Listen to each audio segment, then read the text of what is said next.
안녕하세요. 자, 3회 실전 모의고사 239쪽 1번 문제 보죠. 기억 리을의 눈 중 서정육자와의 거리가 가장 가까운 거. 자, 우리 화자와 시적 화자와 그 대상 간의 거리가 가깝다. 거리가 멀다. 자, 이걸 파악하는 방법은, 즉, 그 대상을 느끼는 대로 드러냈다면 가깝다. 거리가 가깝다라고 보는 거고요. 반면에 그 보는 대로 대상을 드러냈다면 거리가 멀다라고 판단하면 돼요. 자, 보죠. 순이가 떠난다는 아침에 말 못한 마음으로 한방눈이 내려. 이때 한방눈은 즉 순이가 떠난다는 그 아침에 내리는 눈이죠. 슬픈 것처럼 창밖에 아득히 깔린 지도 위에 덮인다. 방 안을 돌아봐야 아무도 없다. 벽과 천정이 하얗다. 방 안에까지 눈이 내리는 것일까? 이때 눈은, 즉 내리는 눈을 정말 너는 잃어버린 역사처럼 홀홀히 가는 것이냐? 떠나기 전에 일러둘 말이 있던 것을 편지를 써서도 내가 가는 곳을 몰라. 어느 거리, 어느 마을, 어느 지붕 밑 너는 내 마음 속에만 남아있는 것이냐? 내 조그만 발자국을 눈이 자꾸 내려 덮여 따라갈 수도 없다. 이때의 눈도 발자국을 덮는, 내리는 눈이죠. 눈이 녹으면 남은 발자국자리마다 꽃이 피리니 꽃 사이로 발자국을 찾아 나서면 1년 12달 한양 내 마음에는 눈이 내리리라. 자, 이 맨 마지막에 눈은요, 내 마음에 내리는 눈이에요. 이건 내가 느껴지는 바, 내 마음속에 눈이 내리는 것 같다. 그 느껴지는 바를 드러내고 있으므로 선역자와 가장 거리가 가까운 건 리을의 4번 리을의 눈이 되겠죠.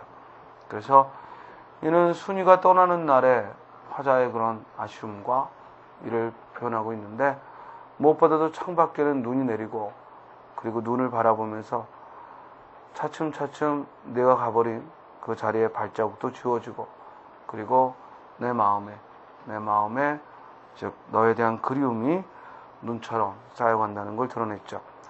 정답은 4번. 2번.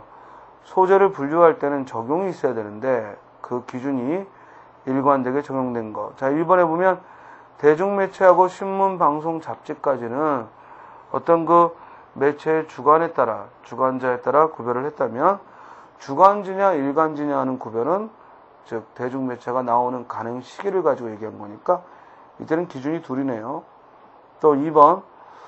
책을 교양서적이냐 학습도서냐 전문도서냐 하는 것은 즉 서적의 내용으로 분류를 한 건데, 정기간행물이냐 하는 것은 이게 정기적으로 나오는 것이냐 아니면 부정기적인 것이냐, 이걸 표현한 거죠.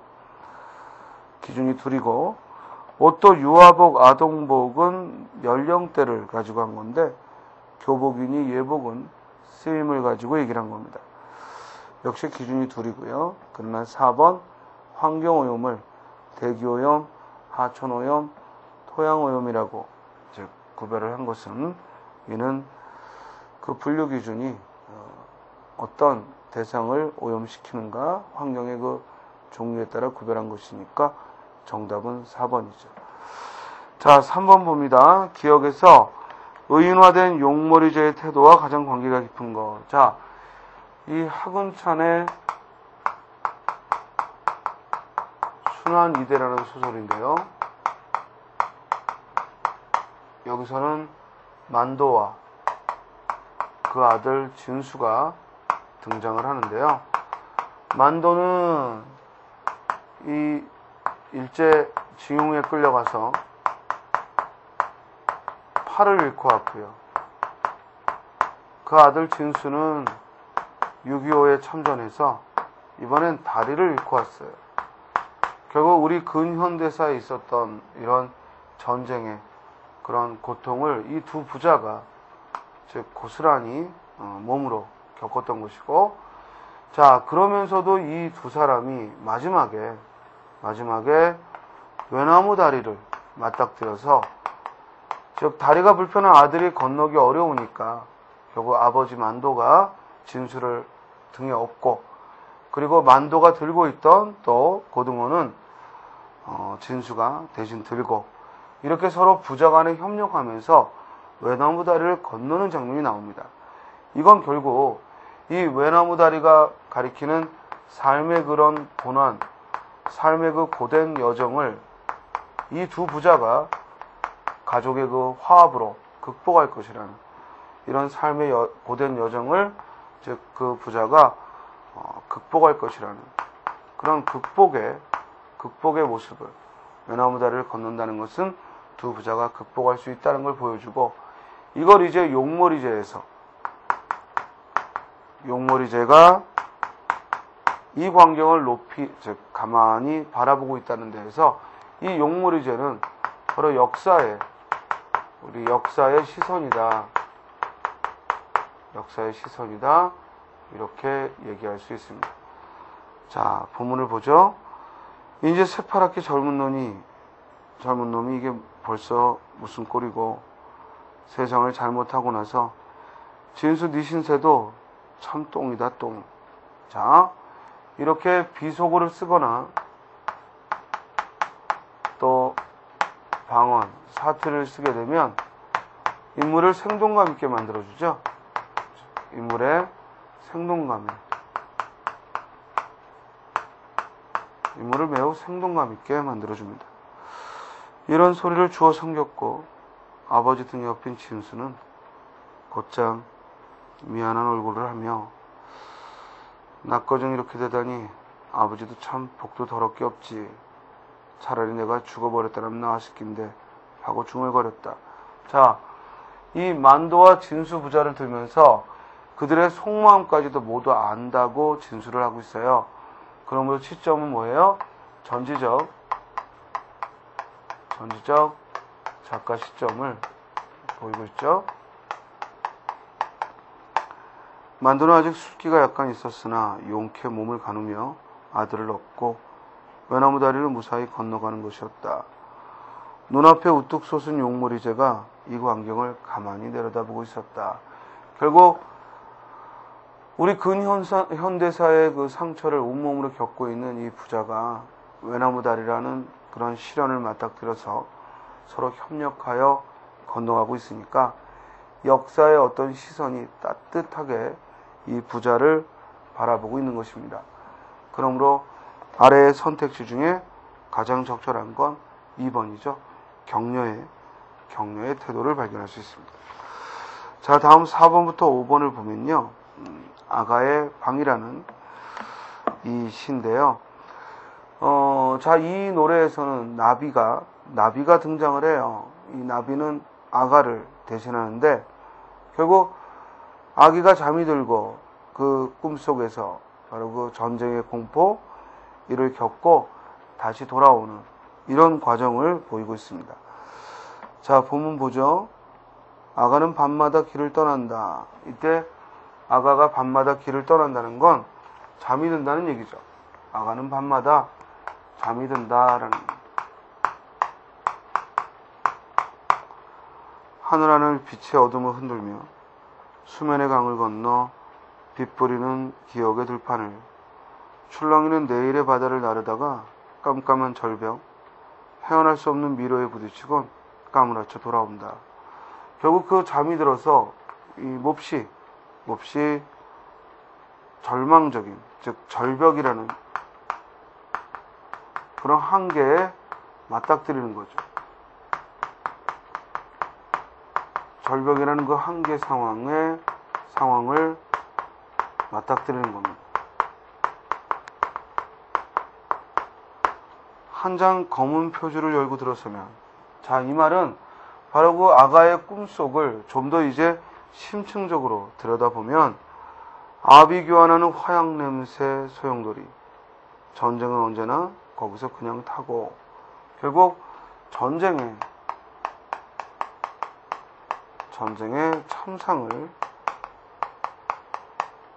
참상을 떠올리게 됩니다.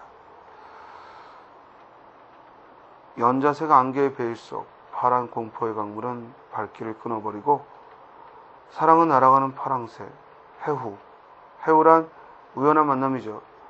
우연한 만남은 언제나 엇갈리는 초조, 그리움은 꿈에서도 잡히지 않는다. 바로 그 전쟁의 참상 속에서 그리움마저도 그리움을 가득 안고 즉 꿈속에서 아기는 이렇게 힘겨운 과정을 거치죠.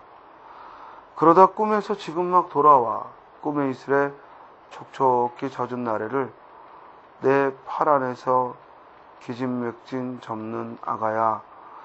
오늘은 어느 사나운 골짜기에서 공포의 독수리를 만나 소스라쳐 돌아왔느냐.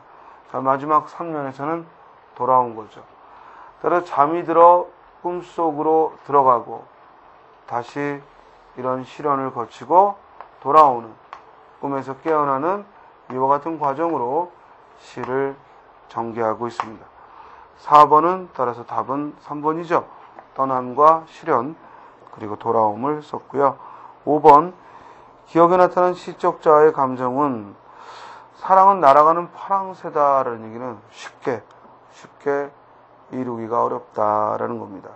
결국 파랑새라는 것은 내가 붙잡고자 하는 희망인데 그 희망이 쉽게 이루어지지 않는다라는 얘기를 하고 있습니다. 그래서 5번의 정답은 4번이죠. 6번을 봅니다. 다음 중 기억에서 말하고 있는 내용은 그는 달이 밝으면 곧잘 내 방문을 두드려 침대에 웅크리고 있는 나를 이끌어내요. 연희의 숲을 누비고. 이 글은 잊지 못할 윤동주라는 평전입니다. 잊지 못할 윤동주라는 평전이에요. 자, 이 평전은 뭐냐면요.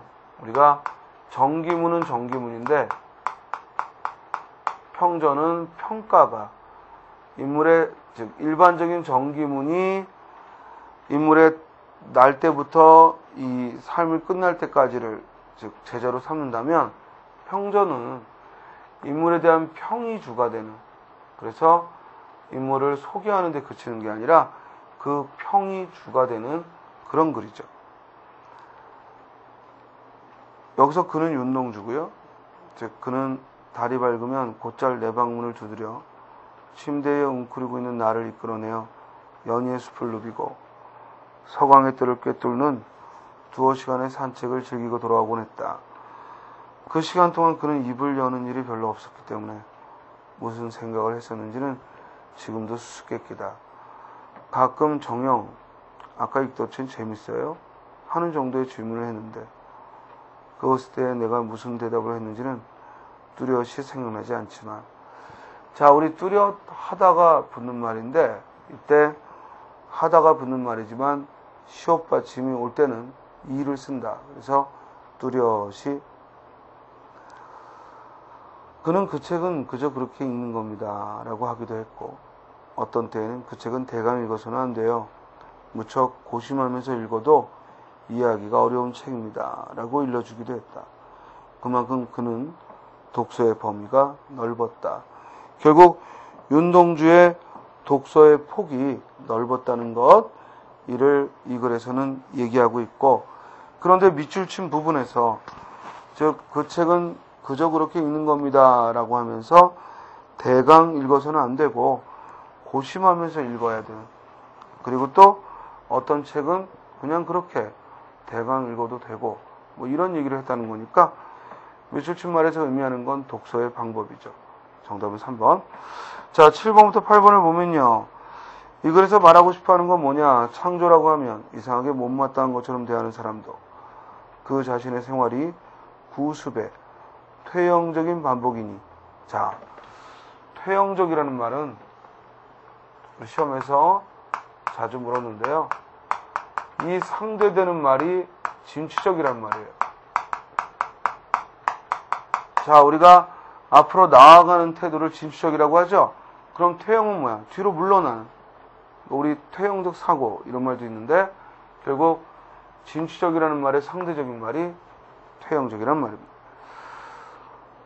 그 자신의 생활이 구습의 퇴형적인 반복이나 외래 풍조의 모방에 불과하다는 평을 받는다면 아마도 속으로는 매우 섭섭함을 느낄 거다. 이것은 생활의 의의가 반복이나 모방이 있다기보다 날로 새로워지는 개척과 창조에 있음을 말하는 것이다. 자, 중요한 말 나왔죠. 결국 창조라는 말이 반드시 들어가야 되고, 그리고 우리가 생활을 하면서 생활의 의의를, 지금 이 글은 얘기를 했는데, 결국 생활의 의의는, 우리 삶의 의의, 생활의 의의는 결국 개척과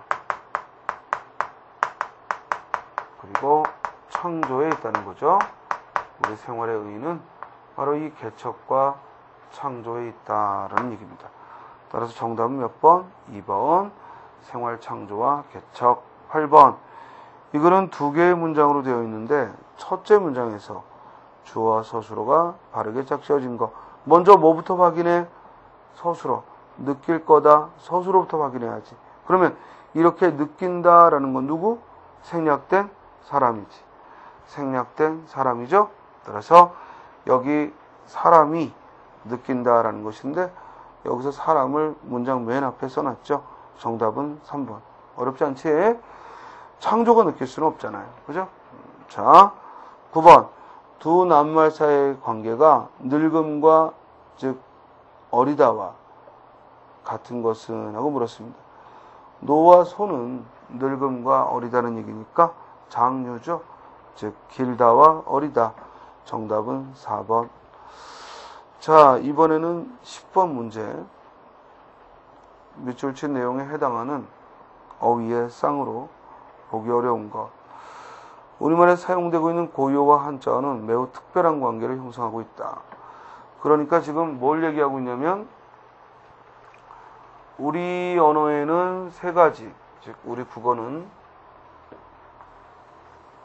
절대다수를 차지하는 한자어와 한자어란 뭐라고 그랬어요?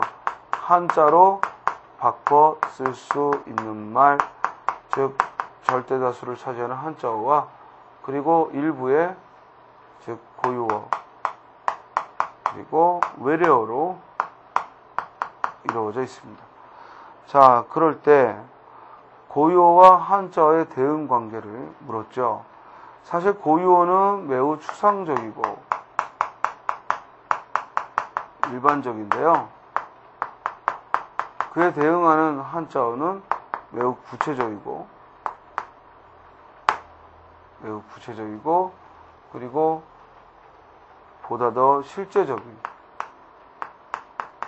표현을 할 때가 많죠. 예를 들어 철수가 지금 드라마를 보고 생각에 잠겨 있다. 그럴 때 그 생각은 한자로 표현한다면 감상에 빠져 있다는 거죠.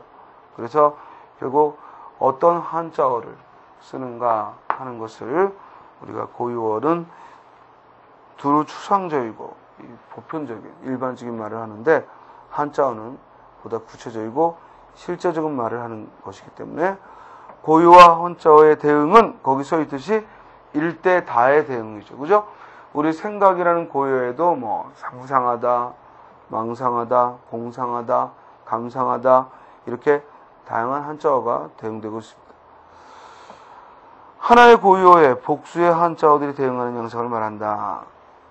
물론 그 반대의 경우 즉 한자어 하나에 여러 개의 고유어가 대응하는 경우도 있으나 그 분포가 매우 제한적이다 했습니다. 자, 그러면 하나의 고유어에 복수의 한자어가 있다고 보기 어려운 거 값에 대해서는 뭐 가격 또는 가치, 그지?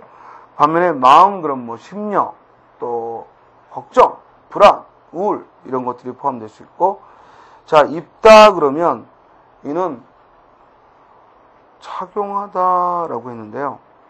이때 입다라는 고유어에 가장 적절한 착용하다. 이는 여러 개의 대응 양상을 보여주기보다는 이 입다가 뭐 피해를 입다, 그래서 당하다는 의미를 가질 때 그런 경우를 들어야 되고, 옷을 입다라는 건 가장 중심되는 입다의 의미가 되죠. 정답은 3번. 자, 고치다라는 말은 본래는 수선, 수리 이런 의미를 갖게 되고, 또 병을 낫게 하다라는 의미도 갖게 합니다. 그래서 정답은 3번이 되겠습니다. 그죠?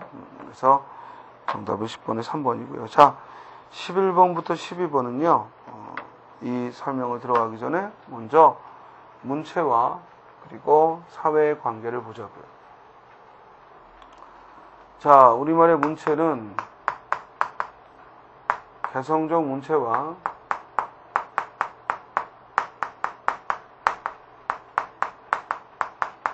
유형적 문체가 있는데요.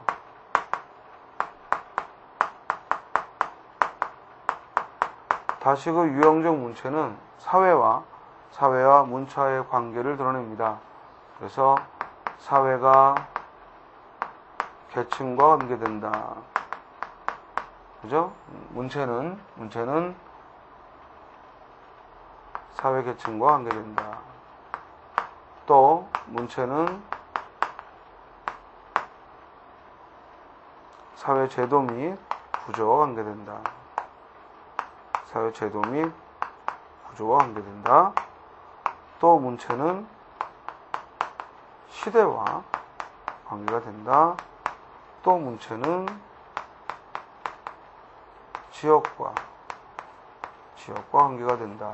이렇게 분류를 해볼 수가 있습니다.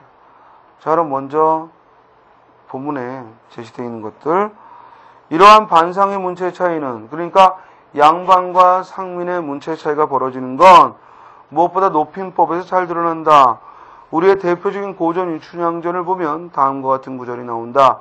따라서 이 글에서는 방금 얘기한 유형적 문체의 여러 종류 중 뭘 얘기하고 있는 거야? 문체와 계층 간의 관계를 말하는 거죠. 전원군 여봅시 여복에 검은소로 밭을 가니 컴컴하지 아니한지, 즉 이도령은 처음 보는 농부에게 반말을 하고 있습니다. 농부가 대답하기를 그러기에 발그라고 볕 달았지요. 농부는 높임을 쓰고 있죠. 그런데 봐봐, 캄캄한, 즉 검은소로 밭을 가니까 캄캄하다고 했고, 또 그러기에 발그라고 농기구의 일부인 볕을 햇볕과 동음을 이용해서, 즉 그러기에 발그라고 볕 달았죠. 농부와 그리고 어사또 모두 어떤 방법을 쓰고 있는 거야? 언어 유희, 동음을 사용해서 언어 유희를 드러내고 있습니다. 볕 달았으면 응당 더우려니 덥기에 성회장 붙였지요. 성회장 붙였으니 응당 차지, 차기에 새에게 양지머리 있지요. 이렇듯 수작할 때, 말을 주고받을 때, 여기서 수작은 말을 주고받다 이 말이죠. 말을 주고받을 때 한 농부가 달려오며 말하길 우스운 자식 다 보겠다. 자, 우스운 자식 밑줄 치고, 여기서 우스운 자식은 누군가요? 그렇죠. 이몽룡을 가리키는 거죠. 어사또를 가리켜 우스운 자식이라고 표현을 했어요. 얻어먹는 비룡뱅이 녀석이, 여기 비룡뱅이도 누구예요? 바로 거지 행색의 어사또죠. 반말 짓거리가 웬일인고? 자, 그러니까 옆에 있던 농부가 듣다 아니 비룡뱅이 주제에 반말을 하고 있으니까 화가 나서 끼어든 거죠. 저런 녀석은 군중을 알게. 자, 여기서 군중을 안다라는 것은 예의범절을 안다 이 말이야. 예의범절을 알게, 군중을 알게 그러면 예의범절을 알게 이 말이죠. 혀를 순배제 빠일까 보다. 순배제 하면 뿌리째. 혀를 뿌리째 뽑아버릴까 보다. 저놈 저 말버릇 보니까, 즉 예의범절도 모르는 놈이니까 아예 그냥 혀를 뿌리째 뽑아버리겠다라고 얘기하지. 그 중에 늙은 농부가 내달하며 말하기를 아서라 그에, 즉 그러지 마라 이 말이죠. 그 말 마라. 그분을, 여기서 그분도 누구야? 어사또죠. 솜솜 뜯어보니, 자세히 살펴보니 주제, 옷차림은 비록 허술하지만 손길을 보아하니, 손에 맵시를 보니 양반임이 분명하고 세폭자락이 그 옷의 앞자락이 전혀 맹물은 아니로세. 그래서 바이하면 전혀라는 의미고요. 저런 것이 어사처럼 무어온다. 뭐야? 숨어온다 이 말이야. 사실 어사 또는 신부를 가장하고 지금 왔기는 왔지만 이 일반 농부들이 볼 때는 뭐예요? 뻔히 저 거지 행색을 하고 있지만 보통 사람이 아니겠다. 다 짐작이 돼버린 거죠. 자, 그래서 가는 11번 문제에 보면 그 가로친 부분의 표현 기법은 언어 유희, 그것도 동음을 이용한 언어 유희죠.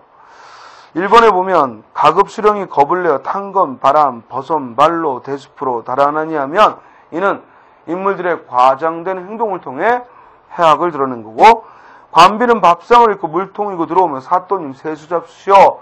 이는 너무나 당황해서 언어를 도치해서 언어 유희를 드러낸 거고, 가급수령 모아들째 인물 좋은 순창 군수 울고 나니 곡성 미치고 결국 운다라는 의미하고 곡성의 곡이 즉 의미 유사하니까 결국에는 언어 유희를 동물 이용한 언어 유희를 보이고 있습니다. 정답 몇 번? 3번이죠. 자, 나를 참고하여 명제하라 했는데 나도 읽어보면 결국 뭘 반영한 거예요? 문체는 뭘 반영한다? 계층을 반영한다. 그래서 가와나 모두 문체가 계층을 반영하고 있음을 얘기하고 있는 거야. 자, 나를 해석해 볼까? 밥이 어떻게 중요한 것이라고 밥상을 치우셨어. 밥이라는 게 나라 임금에게 올리면 뭐라고 불러요? 수라. 이거 외워놔야 돼. 자, 임금에게 올리면 수라. 양반이 잡수면 뭐야? 진지. 하인이 먹으면 입시. 제배가 먹으면, 제배라는 것은 동년배죠. 동년배가 먹으면 밥. 그리고 제사했을 때는 진면이 얼마나 중요한가요? 결국 뭘 얘기한 겁니까? 문체는 뭘 반영한다? 문체는 계층을 반영한다. 됐죠? 문체는 계층을 반영한다라고 찾는 거죠. 자, 문체가 사회를 반영한다 했을 때, 사회제도를 반영한다 했을 때는 우리 나중에 교과서에서, 기본서에서 한번 찾아보시면요. 이 선혜와 구이의, 즉 남자인 선혜와 여성인 구이의 대화에서 남자는 처음 보자마자 반말을 내뱉고 꽃 파는 처녀인 구이는 존대를 하는 것은 그 당시의 사회제도가 가부장적 제도 속에 있었기 때문에 그 사회제도를 반영한 거죠. 또 문체가 지역사회를 반영한다. 자, 같은 전보시오라는 말을 서울봉사는 문수하오라고 외치고 시골봉사는 문복하오라고 외쳐요. 결국 같은 점을 치는데 서울봉사는 문수하오, 시골봉사는 문복하오. 뭘 반영한다? 지역을 반영한다. 반면에 4번 문체는 시대 상황을 반영한다라고 했습니다. 자, 여러분들 뭐 떠올리시면 되냐면요. 김희독립선언서. 그죠? 김희독립선언서 떠올리면 거기 쓰여진 문체는 불과 100여 년 전에 그린데도 불구하고 그 표현하는 방법이 너무나 예스럽고 그리고 강건하고 그리고 한자어를 자유롭게 구사하고 있기 때문에 지금의 문체와는 많은 차이가 나죠. 그럴 때 우리 문체는 시대를 반영한다 이렇게 이야기를 하는 겁니다. 자, 이해됐습니까? 그러면 12번까지 풀어봤고요. 그럼 우리 잠깐 쉬었다가요. 이제 13번부터 마무리하도록 하겠습니다. 예, 수고하셨습니다.